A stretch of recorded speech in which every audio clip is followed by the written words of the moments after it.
for joining. I'll let Coach start us with a brief opening statement, and then I'll open it up for questions. I'm really happy for our guys because I kept saying it after every game that we're right there. We're not that far off. We got to fix some things on how we manage our emotions during the course of the game when the game gets hard. And I thought today's the best in a hard game. Today's the best we've done all year. You saw it early in the game, but the guys that I put in there, they said, nope, we're not doing that. We're going to stick together here. And that was a big message from Alan, or my assistant, Alan Edwards, in the scouting report, was together through adversity. And I'm really happy for them. Now we have to utilize this. What's the word I'm looking for? Not to get momentum, to grow in confidence in what we're doing and in who they are as teammates with one another, so we can continue to manage the difficult parts of games. And the other part, when I go in the community or go to a restaurant and some person comes up and says, do you practice free throws? I said, no, I never practice free throws because I don't play, but the players obviously do. So it's good to see that we made some free throws, because if we had made free throws earlier in the year, we'd have 3 or 4 more wins. But we've been able to spend a lot of time in the gym with these guys because we don't have the hour limitations that we have during the semester. So now we can spend time with them one-on-one, and they obviously have put in the time, and it feels a lot better when they go in, I'll tell you that. Coach, you said on Saturday that it felt like Richmond was getting every loose ball, every bounce was going their way. Tonight it felt like every bounce was going your way. You guys are getting every loose ball. What switched, from Saturday to today with your team? Jaden played more to the stuff he does to help us win. Sanford is 2 more practices under his belt. People like I don't sit around and utilize injuries as excuses. It's not what it's about, because it's an opportunity for somebody else. Everybody practices, but he has a physicality and an experience factor that no one else on our team has, and a familiarity with this. What we've lost, I talked about this the other day. He could have left. He could have said, you know what, Frank, man, I appreciate it. UMass, you guys really helped me. I'm going back somewhere closer to home because I miss home. He buckled in and said, no, I'm going to grow in the things that you guys are asking me to grow, and I'm going to stay.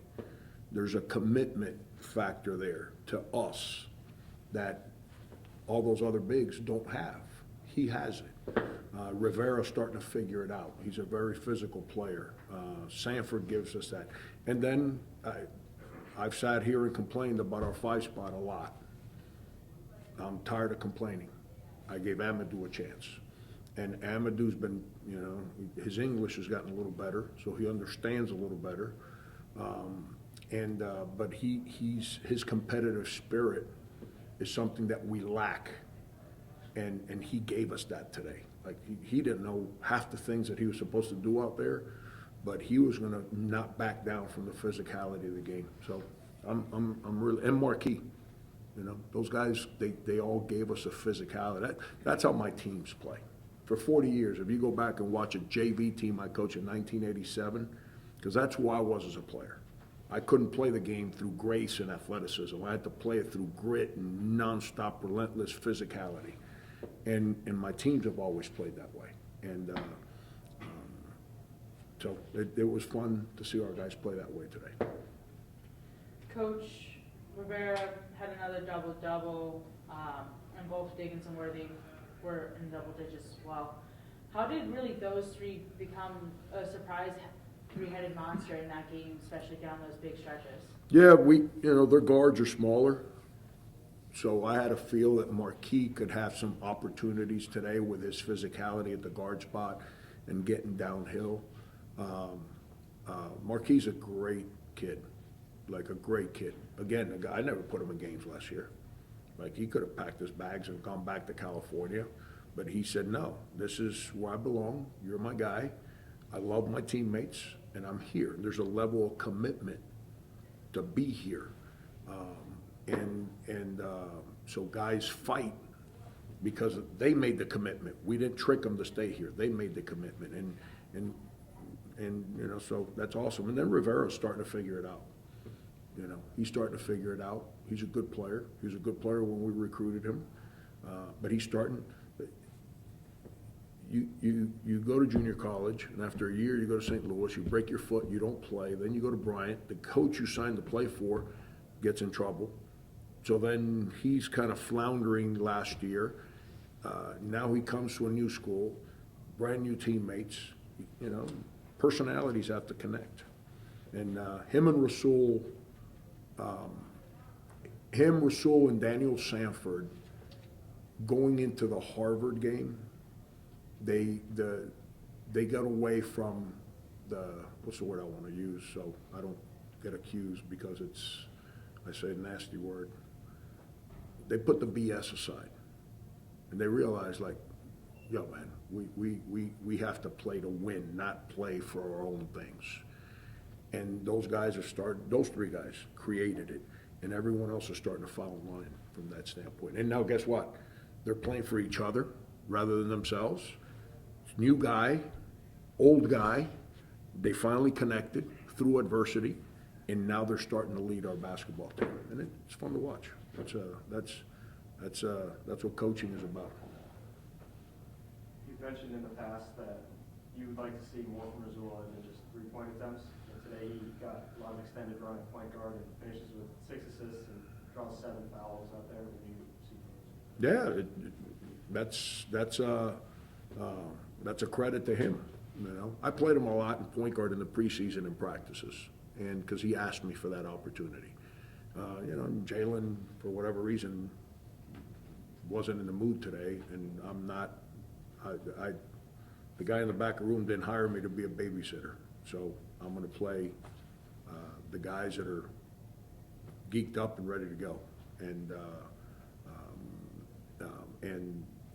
so I moved Rasul to the point, and he was ready to go, and probably going to start playing him a little bit more at the point. That maturity and that's again a guy that stayed not for 2 but 3 years, and he's in a good space right now too.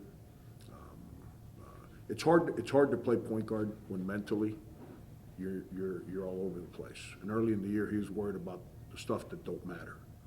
He wasn't being negative or bad. He was just worried about his ball going in, his ball this, and he's finally put that aside. He's worried about what do I have to do to help us win.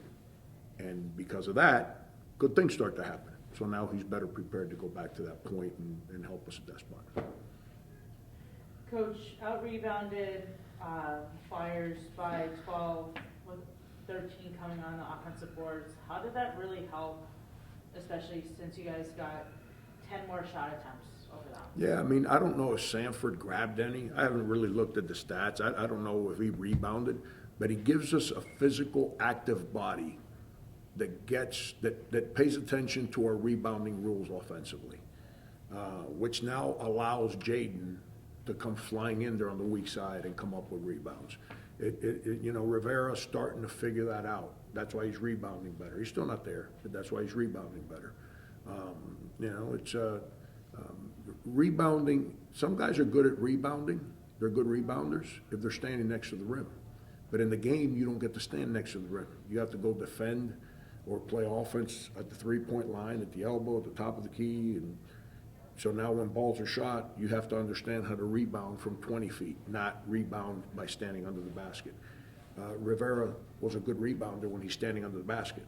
He's starting to figure out how to track rebounds on the backside. But we need our guards to be better defensive rebounders. That's one thing that how many did Rasul get today? 3, yeah. Him and Marquis played too many minutes. And I know we fouled Dayton a lot, but they shot 30-something% from the field. There are a lot of rebounds to be had that our guards didn't come up with defensively. But offensively, I think we're starting to figure that one out. Excuse me. UMBA, you played more today than you guys all season. Is that something you kind of see happening more going forward?